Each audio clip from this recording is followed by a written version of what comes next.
कि ये शब्द यदि इनका वर्ण विच्छेद आप सीख गए तो हिंदी भाषा में कहीं से भी कोई भी शब्द आ जाए आप बहुत आराम से उनका वर्ण विच्छेद कर लेंगे। आपको किसी प्रकार की समस्या नहीं आएगी, कोई परेशानी नहीं होगी।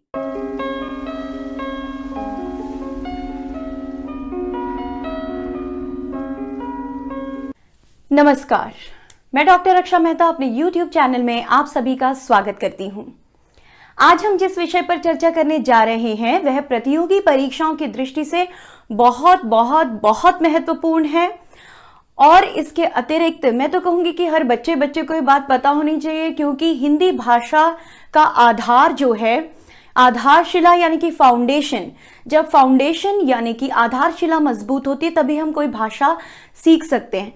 तो जो वर्तनी संबंधी अशुद्धियां होती हैं, बच्चे जो वर्तनी की गलतियां करते हैं, मात्राओं की गलतियां करते हैं, वे नहीं होंगी अगर ढंग से वे लोग समझ जाएंगे वर्ण विच्छेद को।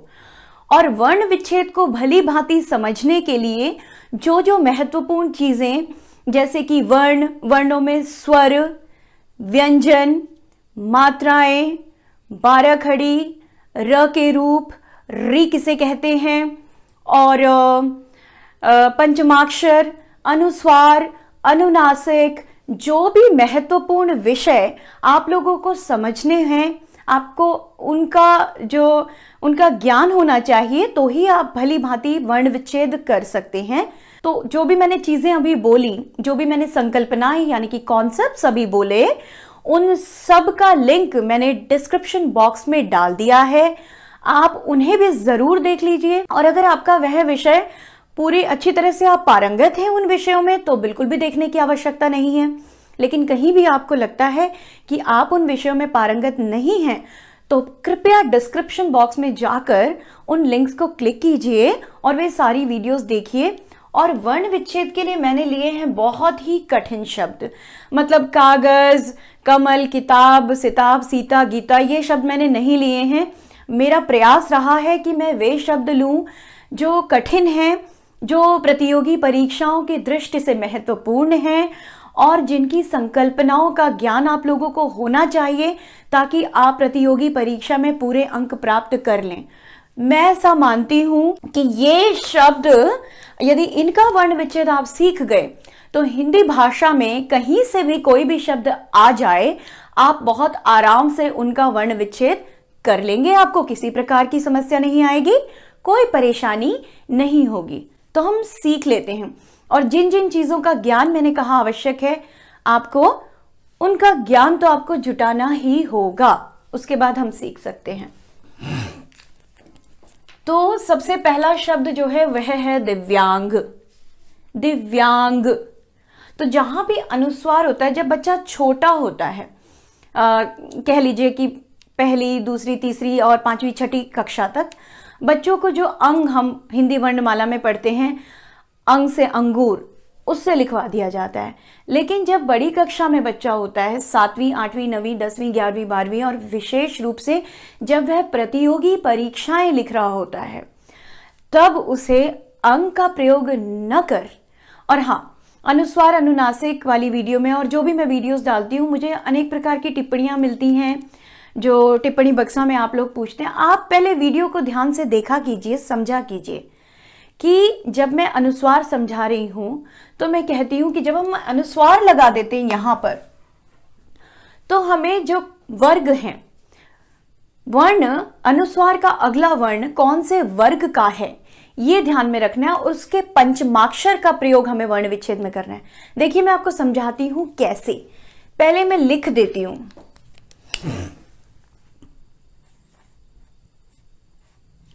द हलंत धन इ, धन, व हलंत धन, य हलंत धन, आ, धन,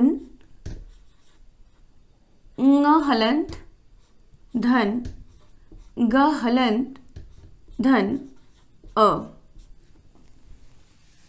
अब ये दिव्यांग का वर्ण विच्छेद है, जरा आप ध्यान से समझिए इसको।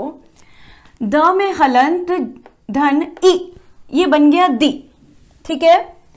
वह क्योंकि आधा है, हलंत का मतलब होता है आधा व्यंजन, तो वह हलंत लिखा और उसके आगे हम कोई भी स्वर नहीं लिखेंगे।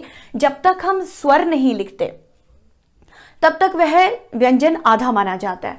द के आगे हमने स्वर लिख दिया ई, इसलिए दी बन गया। व के आगे हमने कोई स्वर नहीं लिखा क्योंकि वह आधा व है। यह हलंत धन आ, या बन गया, या तक हो गया है। अभी ये क्या है, तो इस अनुस्वार को समझने के लिए हमें अनुस्वार के ठीक आगे का वर्ण देखना होता है। अनुस्वार के ठीक आगे का जो व्यंजन है वो कौन से वर्ग में आता है? क ख ग घ ङ, तो क वर्ग में आता है। क वर्ग, तो क वर्ग के अंदर आते हैं क ख ग घ ङ। ठीक है, जिस वर्ग का वह वर्ण है उस वर्ग का पंचमाक्षर यानी कि पांचवा अक्षर उसके अनुस्वार के रूप में प्रयुक्त होता है। यह ज्ञान आपको होना बहुत आवश्यक है वर्ण विच्छेद के लिए। तब आपने देखा कि अनुस्वार से ठीक अगला वर्ण है क वर्ग में। क वर्ग का पंचमाक्षर होता है ङ, ये होता है ऐसे ङ, गंगा ङ, वो ङ। ठीक है, मुख सुख के लिए लोग इसे अंग भी कह देते हैं क्योंकि मुख को सुख देने के लिए अंग, लेकिन ये अंग होता नहीं, ङ होता है ङ, गंगा ङ। अब ये ङ यहां पर क्योंकि आधा है, अनुस्वार के रूप में प्रयुक्त हुआ है ना, इसलिए आधा, और इसके आगे हम कोई स्वर नहीं लगाएंगे। ये इसको लिखा हमने ऐसे, ये देखिए आप। फिर ग हलंत ये और धन अ, ग, दिव्यांग, दिव्यांग। अब जैसे क वर्ग का पंचमाक्षर कैसे प्रयुक्त होता है वर्ण विच्छेद में हमने पढ़ा, वैसे ही च वर्ग, ट वर्ग, त वर्ग और प वर्ग का भी पढ़ेंगे। देखिए, ठीक है। उसके बाद सर्वांगीण स, तो पहले हम स को लिख लेंगे, स हलंत धन अ, स हो गया।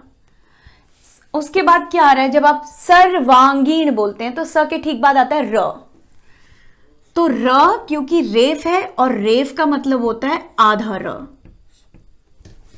सर हो गया ये। अब वांग, अब वांग लिखने के लिए पहले व हलंत धन आ। ध्यान से देखिए, मैं एक वर्ण का विच्छेद करके दिखा रही हूं आपको।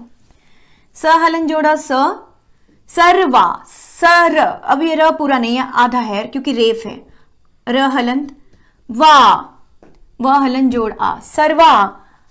गीण, गीण, फिर ग कहां से आता है? क वर्ग से, और क वर्ग का पंचमाक्षर क्या है? ङ, इसलिए ङ। अब ग धन ई, फिर ण, पूरा ण है इसलिए पीछे से अ, सर्वांगीण, सर्वांगीण। मर्त्य, अब ये है समझने वाली बात। देखिए ध्यान से आप सुनिए, एकदम ध्यान से सुनिए। मर्त्य, जब आप मर्त्य बोलते हैं तो पहले आप बोलते हैं म। मर्त्य बोलते समय सबसे पहले तो आपने म बोला, हो गया म। चलिए, अब मर्त्य बोलने में म के बाद आप क्या बोल रहे हैं? र, र बोल रहे हैं ना, लेकिन र तो हम देख रहे हैं कि त के बाद आ रहा है।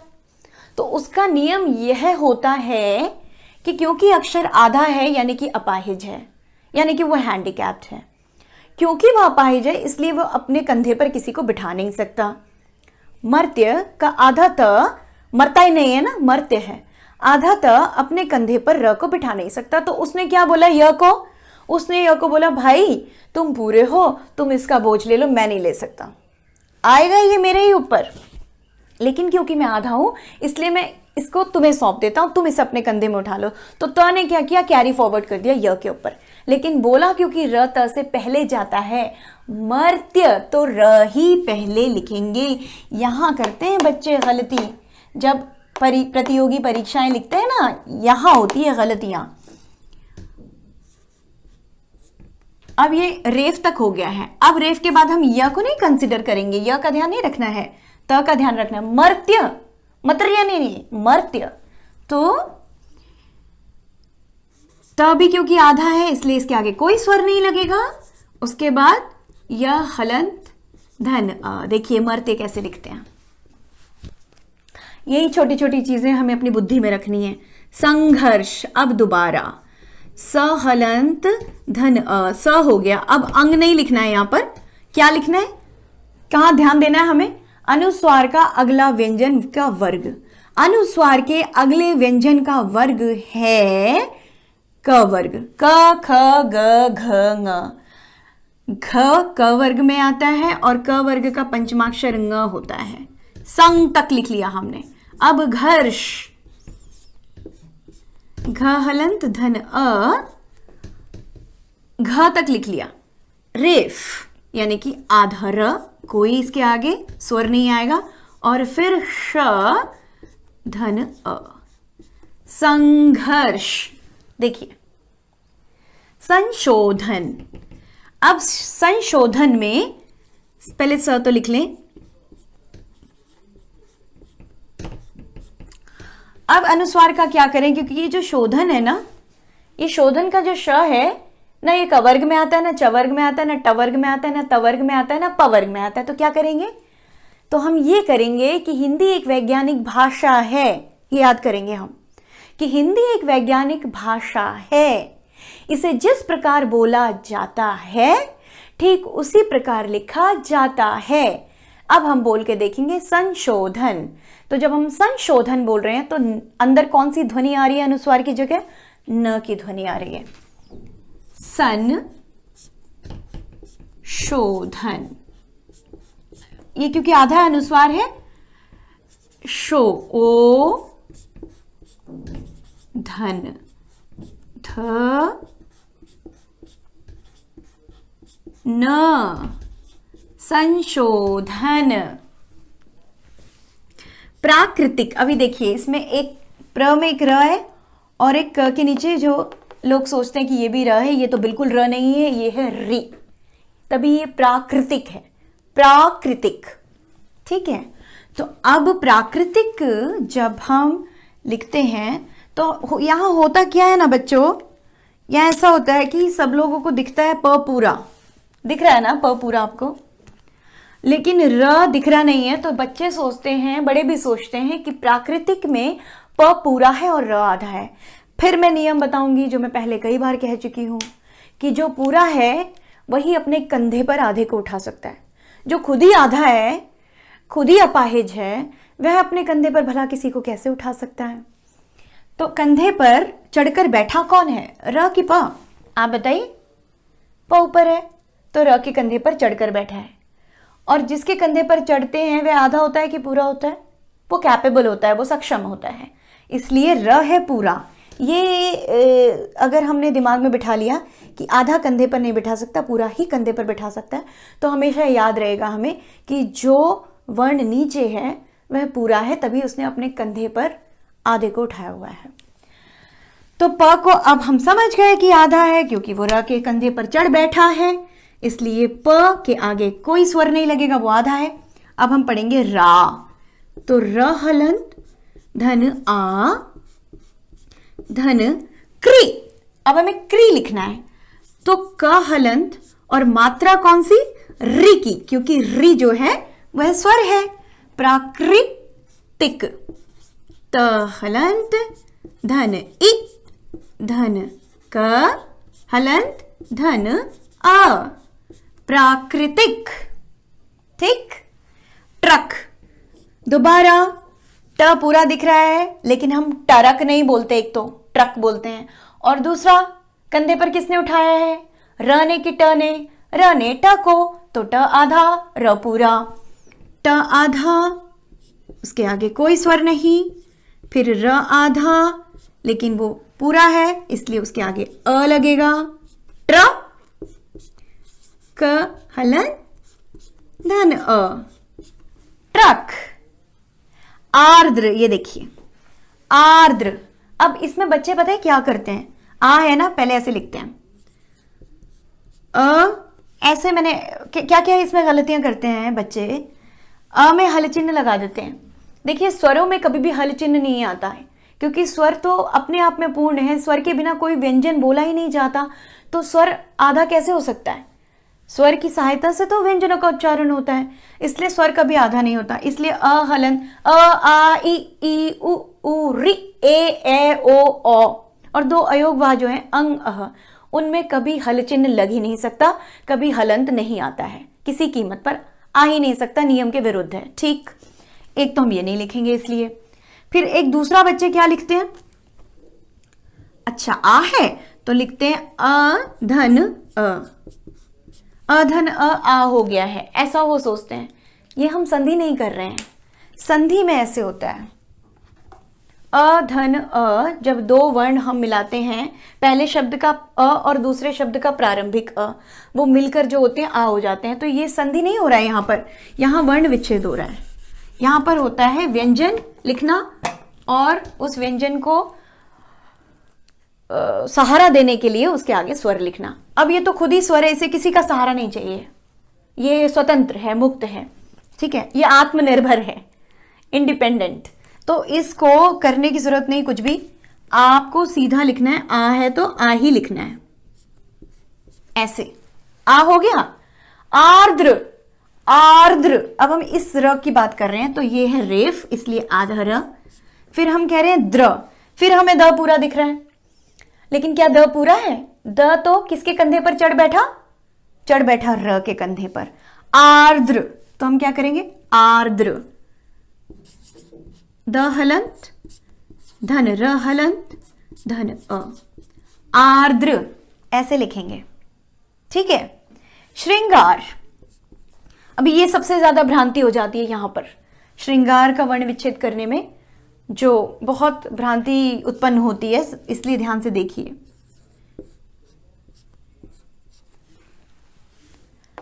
ये जो तालव्य श है, श हलंत, इसके आगे री की मात्रा, ये बना श्री। ये जो श्री है ना, ये बन गया श्री। अब बात करेंगे अनुस्वार की। अनुस्वार का अगला वर्ण देख लेना है सीधा, वो है ग। समझ लेना है ग किस में है? क वर्ग में। क ख ग घ ङ, क ख ग घ ङ पंचमाक्षर है ङ, सीधे लिखेंगे ङ। श्रृंग हो गया, अब गार लिख लेंगे।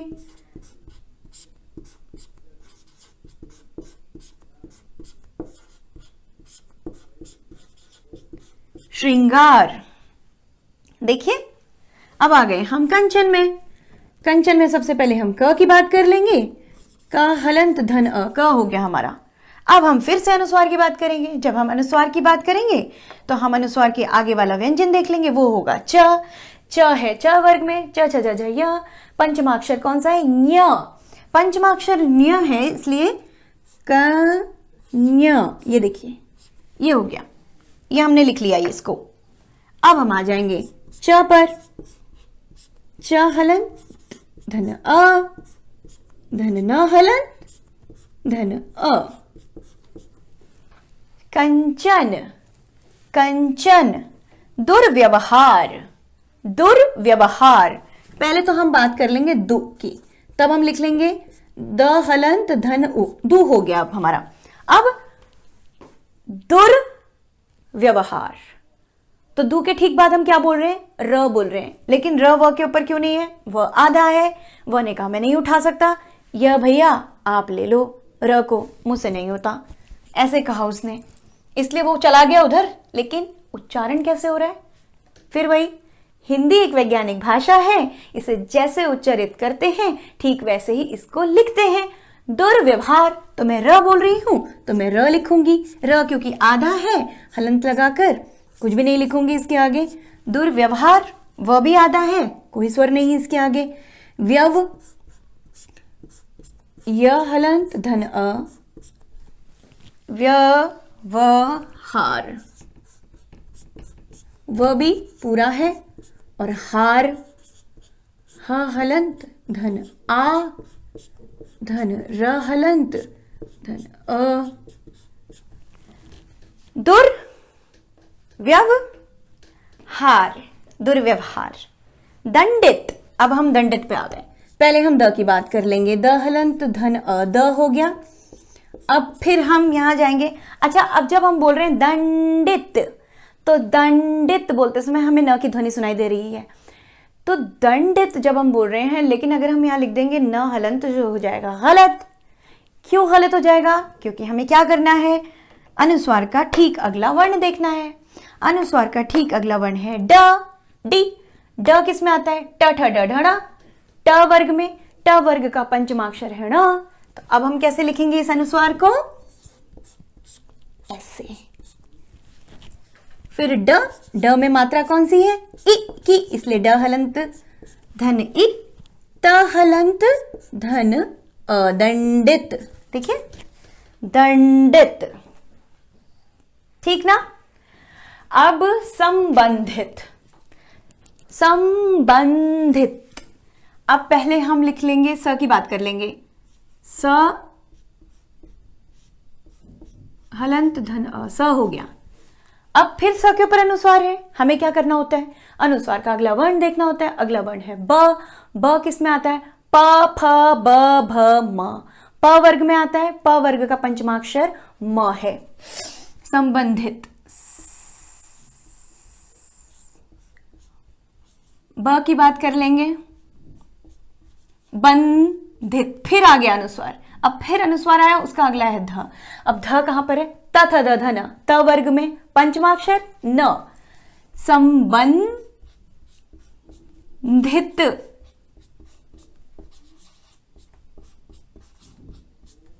संबंधित हो गया। देखिए, अब क्षत्रिय। अब वर्ण विच्छेद में पहले क्ष और त्र, क्योंकि संयुक्त व्यंजन है। संयुक्त व्यंजन क्ष है, तो क्ष को का वर्ण विच्छेद कैसे होता है? क हलंत जोड़ श हलंत जोड़ अ, ये बन गया क्ष। अब हमें त्र लिखना है, त्र नहीं, हमें त्रि लिखना है। त्रि के लिए पहले हम लिखेंगे त में कौन से वर्ण होते हैं? त हलंत धन र हलंत। अब अ नहीं लिखेंगे क्योंकि त्र नहीं लिखना, त्रि लिखना है, इसलिए ई लिखेंगे। त्रि, क्षत्रिय, य हलंत धन अ, क्षत्रिय। ठीक। अब विज्ञप्ति। विज्ञप्ति में सबसे पहले व का काम कर लेंगे। व हलंत धन ई, वि हो गया। अब ग, ज्ञ। ज्ञ, ज्ञ कैसे लिखते हैं? जो हमने पीछे पढ़ लिया है कि ज हलंत य हलंत और अ से बनता है, ज्ञ बन गया। वि, ज्ञ, ति। ति से पहले प है आधा और फिर त है इ की मात्रा के साथ पूरा। विज्ञप्ति। श्रीमती। अब श्रीमती में ये कौन सा श है? तालव्य श और र और अ लगा के श्र बन जाता है, लेकिन हमें श्री लिखना है, इसलिए हम लिख रहे हैं ई। श्री म, तो म हलंत धन अ, ती, त हलंत धन ई, श्रीमती। 5, प की बात कर लेते हैं पहले।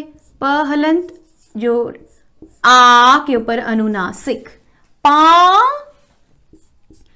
च हलंत धन अ, पांच।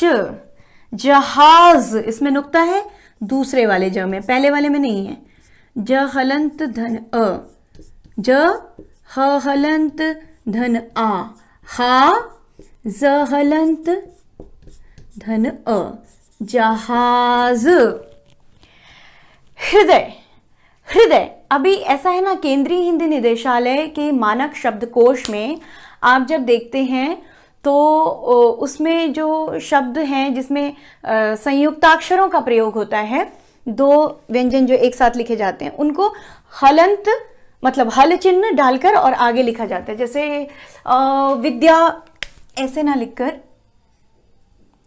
विद्या, मैं आपको उदाहरण दे रही हूँ, हम ऐसे लिखते होते हैं बुक्स में विद्या, ठीक है, लेकिन अब मानक वर्तनी जो हो गई है वो ऐसे हो गई है विद्या की, वि द हलन, द में हल चिन्ह लगाकर या, विद्या, ऐसे हो गई है ना। लेकिन जो ह के नीचे री आता है ना, उसकी मानक वर्तनी अब भी ऐसे ही है, उसको ऐसे अलग करके लिखा नहीं जाता है कभी भी। तो इसमें हम ऐसे लिखते हैं वर्ण विच्छेद में, ह हलंत धन री, री से ऋषि, क्योंकि री लगा हुआ है, देखो री का निशान है ये, री धन द हलंत धन अ, पूरा द हो गया, य हलंत धन अ, पूरा य हो गया, हृदय। ठीक है, अब क्रमशः, क्रमशः फिर नीचे इसमें र लगा हुआ है, दिखना नहीं है, दिख पूरा कह ही रहा है, लेकिन बड़े ने छोटे को कंधे पर उठा लिया, पूरे ने आधे को कंधे पर उठा लिया, तो क्रमशः, इसलिए क आधा, इसके आगे कोई वर्ण नहीं लगेगा, र पूरा इसलिए र हलंत धन अ, म पूरा इसलिए म हलंत धन अ, और शह, श हलंत और इसके आगे अयोग वाह वाला अह, क्रमशः। ये चुन चुन के मैंने ऐसे शब्द यहां पर लिए हैं जो कठिनाई के स्तर की दृष्टि से बहुत उच्च स्तर पर हैं, और इन शब्दों का वर्ण विच्छेद यदि आप कर पा रहे हैं, और इन प्रकार के अनेक शब्दों का वर्ण विच्छेद यदि आप कर पा रहे हैं, तो हिंदी भाषा में ऐसा कोई शब्द नहीं जिसका वर्ण विच्छेद आप न कर पाएं। तो इन्हें अच्छी तरह एक बार ध्यान से देख लीजिए और फिर और आप अभ्यास कीजिए, तो आपके प्रतियोगी परीक्षा में बहुत अच्छे अंक ज़रूर आएंगे। और मेरी ये वीडियो देखने के बाद आपका कुछ ज्ञानवर्धन हुआ हो तो कृपया वीडियो को लाइक कर दीजिए, शेयर कर दीजिए, मेरे चैनल को सब्सक्राइब कर दीजिए, और टिप्पणी बक्सा यानी कि कमेंट बॉक्स में मुझे लिखकर अवश्य बताएं कि आपको यह वीडियो कैसी लगी, और वर्ण विच्छेद संबंधी और कोई समस्या हो, कुछ आप पूछना चाहते हैं तो टिप्पणी बक्सा में आप पूछ सकते हैं। हिंदी संबंधी अन्य किन विषयों पर आप वीडियोस चाहते हैं मुझे अपने सुझाव दे सकते हैं, मैं वीडियोस बनाने का प्रयास अवश्य करूंगी। हिंदी संबंधी अन्य ज्ञानवर्धक विषयों के साथ मैं पुनः उपस्थित होंगी, तब तक के लिए सीखते रहिए, सिखाते रहिए। नमस्कार।